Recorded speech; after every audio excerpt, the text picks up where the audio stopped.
Hello दोस्तों, तो बढ़ते हैं इस सीरीज के लास्ट एपिसोड की तरफ। एपिसोड की शुरुआत में हम देखते हैं कि जब मिली वहां से वापस आ रही थी तभी उसने देखा कि जोइन को कुछ किडनैपर्स पकड़ के लेके जा रहे थे। मिली को देखकर वो गुंडों से कहने लगी कि लुयन की वाइफ मैं नहीं बल्कि वो लड़की है, इसलिए तुम लोग मुझे छोड़ो बल्कि उसे पकड़ कर लेके जाओ। मेरे पकड़ने से तुम लोगों को क्या फायदा होगा। किडनैपर बोला कि हमने न्यूज में देखा था, वो तो लुयन की फेक वाइफ है, असल में तो वो तुम्हें लाइक करता है। जोइन बोली कि वो मुझे नहीं बल्कि मिली को ही लाइक करता है, असल में मैं लुयन की अटेंशन लेने के लिए सबसे झूठ बोलती रही। इसी के साथ हमें 3 साल पहले का सीन दिखाया जाता है जहां बाकी सब एक्ट्रेस के साथ मिली भी वहां मौजूद होती है। लुयन भी वो परफॉर्मेंस देखने के लिए बैठा हुआ था और तभी बाय चांस जोइन की नजर उस पर पड़ी। नेक्स्ट सीन में लुयन बाहर ही खड़ा अपने हाथ में गिफ्ट लेकर किसी का वेट कर रहा था। तभी वहाँ जोइन आती है जो लुयन को देखकर उसे कहने लगी कि वैसे तो मुझे बहुत अमीर लड़के चेस कर रहे हैं, लेकिन मैंने नोटिस किया कि तुम मेरी सारी परफॉर्मेंसेस देखने के लिए हाजिर होते हो, इसलिए मैं तुम्हारे साथ डेटिंग करने के लिए तैयार हूँ। मैं जानती हूँ कि तुम जैसे पर्सनैलिटी वाले लड़के इतनी आसानी से अपना लव कॉन्फेस नहीं करते। लुयन खामोशी से खड़ा उसकी ये सारी बातें सुनता रहा और आखिर में कहने लगा कि मिस जोइन, आप पागल वागल तो नहीं हो गई, आपको यकीनन कोई गलत फहमी हुई होगी। ये सुनने के बाद जोइन उसके हाथ से वो गिफ्ट लेती है और जब उसने उस पर रखा हुआ वो छोटा सा कार्ड पढ़ा तो उसमें मिली का नाम लिखा हुआ था। इस पर उसे काफी ज्यादा गुस्सा आया, लेकिन इसके बावजूद भी वो अपनी चाल चलते हुए उसे हक करने की कोशिश करती है। साथ ही जोइन के कहने पर किसी ने इन दोनों की पिक्चर ले ली थी जो कि न्यूज में काफी ज्यादा वायरल हो जाती है। लुयन उसे खुद से दूर करते हुए कहता है कि अपनी हद में रहो और फिर वहाँ से चला गया। जोइन भी वो कार्ड और गिफ्ट वहीं पर डस्टबिन में फेंक देती है, जो कुछ देर के बाद ही मिली को वहाँ से गुजरते हुए नजर आया। कार्ड पर अपना नाम देखने के बाद वो काफी ज्यादा खुश हो जाती है कि कम से कम इस पूरी दुनिया में उसका कोई सिंसियर फैन तो है। ये सारी बातें सुनने के बाद मिली तो हैरान होती ही है, लेकिन वो दोनों किडनैपर्स भी काफी ज्यादा इमोशनल हो जाते हैं कि हमने तो सोचा भी नहीं था कि लुयन इतना सिंसियर लड़का होगा। फौरन मिली से माफी मांगने लगे कि हमें माफ कर दो, हमने तुम्हें किडनैप करने के बारे में सोचा। जबकि बेचारी जोइन को तो दौरा पड़ जाता है कि मिली किडनैप भी नहीं हुई और मैंने सारी की सारी हकीकत भी उसके सामने रख दी। मिली फौरन से लुयन को कांटेक्ट करना चाह रही थी मगर उसका नंबर नहीं मिल रहा, जिसकी वजह से इसे काफी फिक्र होने लगी। अनफॉर्चुनेटली काफी सारे रिपोर्टर्स भी वहां पहुंच जाए तो मिली जोइन को ट्रिक करते हुए उनके सवालों से बचने के लिए वहां से भाग गई। दूसरी तरफ किडनैपर्स ने वो सारी बातें रिकॉर्ड कर ली थी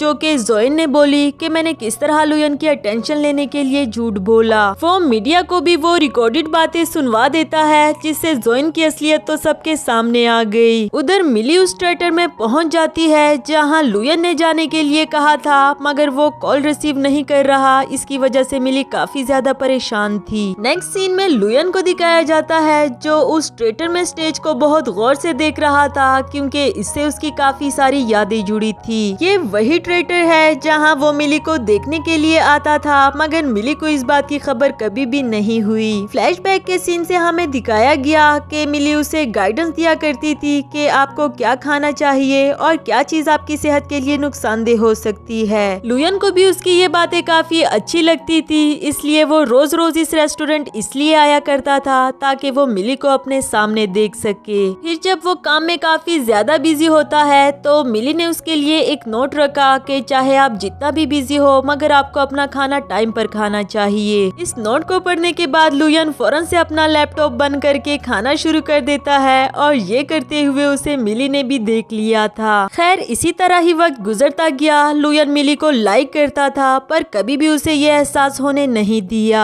आफ्टर दैट 1 साल बाद का सीन दिखाया गया जहाँ लुयन काफी ज्यादा सक्सेसफुल हो गया है। वो एक कंपनी का प्रेसिडेंट बन चुका था और वो दोबारा से इस रेस्टोरेंट में मिली को देखने के लिए आया है। तभी उसे मिली की कोवर्कर मिलती है जो उससे कहने लगी कि मैं जानती हूँ तुम यहाँ मिली को देखने के लिए आए हो, पर वो तो कुछ दिन पहले ही यहाँ से रिजाइन देकर चली गई। हाँ, पर तुम उसे टीवी पर जरूर देख सकते हो क्योंकि अगले हफ्ते ही उसकी टीवी पर एक परफॉर्मेंस आने वाली है। यहाँ लुयन ट्विटर में उस वीडियो को दोबारा से लगाकर उसे रिव्यू करता है बिकॉज उसे पास्ट की कुछ मेमोरीज याद आने लगी थी और वो जानना चाहता है कि क्या वाकई ही मैं ये परफॉर्मेंस जोइन की खातिर देखने के लिए आया था। कैलकुलेशन करने के बाद उसे जानने को मिलता है कि जिस तरफ मैं देख रहा था वहाँ जोइन नहीं बल्कि मिली खड़ी थी। इस बात ने तो उसे दिल ही दिल में काफी ज्यादा खुश कर दिया था। तभी मिली भी उसे ढूंढते हुए यहाँ तक पहुँच आई। यहाँ दोनों को ही ये बात रियलाइज हो गई थी कि हम दोनों एक दूसरे से प्यार करते हैं। लुयन भी सच्चाई जान चुका, क्योंकि 3 साल पहले वो यहाँ सिर्फ मिली को देखने के लिए आया था। चोरी छुपे उसे देखता रहा ताकि मिली को इस बात का शक ना हो। पर जब जोइन को इस बात का पता चला कि लुयन यहाँ मेरे लिए नहीं बल्कि मिली के लिए आया था, तो ये बात उससे बिल्कुल भी बर्दाश्त नहीं होती। वो अपने और लुयन के बारे में झूठी खबरें फैला देती है, जिसकी वजह से लुयन मिली को अपनी फीलिंग्स नहीं बता पाया।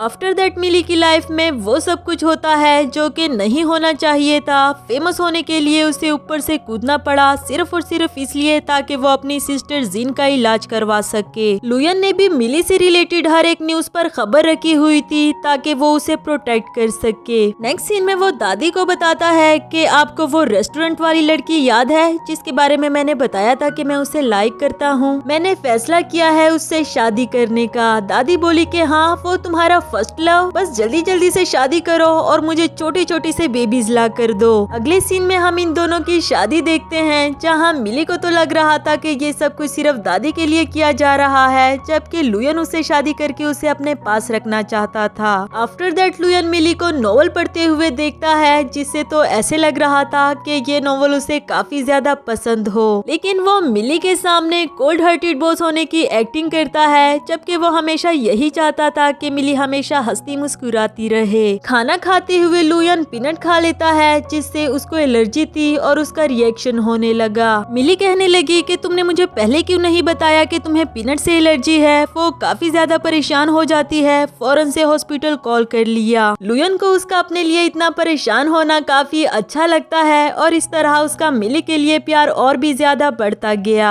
आफ्टर दैट हम देखते हैं कि मिली लुयन के पास बैठे बैठे वहीं सो गई थी और तभी लुयन को जाग आई और वो मिली को उसके फोरहेड पर किस कर देता है। जब मिली को जाग आई तो वो ऐसे दिखा रहा था जैसे कुछ भी नहीं हुआ। खैर मिली फौरन से उसके लिए सूप लेने को चली जाती है। इधर लुयन सोचने लगा कि 3 साल का वक्त बहुत जल्दी ही खत्म होने वाला है। आई होप कि तुम्हें मेरी फीलिंग्स रियलाइज हो जाए। मिली उसे अपने हाथों से सूप पिलाती है, जबकि लुयन काफी ज्यादा सैड लग रहा था बिकॉज वो जानता था कि मिली जल्दी ही वहाँ से चली जाएगी। नेक्स्ट सीन में जब लुयन बिजनेस ट्रिप से वापस आ गया था तो तभी उसे मिली का मैसेज आया कि मैं तुम्हारा घर छोड़कर जा रही हूँ। हालांकि वो उसे रिंग देकर प्रपोज करने वाला था, लेकिन जब वो घर आता है तो सिवाय उस नॉवल बुक के लुयन को वहाँ पर कुछ भी नहीं मिला। लेकिन इस नॉवल से उसे याद आता है कि उसने एक बार मिली से पूछा था कि तुम्हें ये वाला नॉवल क्यों पसंद है, तो मिली ने बताया क्योंकि ये एक ऑर्डिनरी लड़की की कहानी है, बिल्कुल मेरी तरह की, जिसे एक प्रेसिडेंट को प्यार हो जाता है। इधर प्रेजेंट में मिली उसे कहती है कि अगर हम दोनों एक दूसरे के लिए बने हैं तो हमें कभी भी एक दूसरे से दूर नहीं जाना चाहिए। फिर दोनों ही एक दूसरे को हक करने के लिए एक दूसरे की तरफ बढ़ने लगे। नेक्स्ट सीन में दोनों ही दोबारा से शादी कर लेते हैं और हैप्पीली लाइफ गुजारने लगे, जैसा कि दोनों ने एक्सपेक्ट की थी। दादी भी इस बारे में जानकर बहुत खुश होती है। उन्हें तो बस एक ही चीज चाहिए थी, फुटबॉल की टीम, और वो भी जल्द से जल्द। जिन की भी अब्रॉड में स्टडी कंप्लीट हो चुकी थी और कुछ ही दिनों में वो भी चाइना वापस आ जाएगी। तो गाइज यहाँ पर हमारी इस सीरीज की भी हैप्पी एंडिंग हो जाती है। आई एम श्योर कि आप लोगों को ये सीरीज अच्छी लगी होगी। वैसे एक प्यारा सा कमेंट और लाइक करना तो बनता ही है।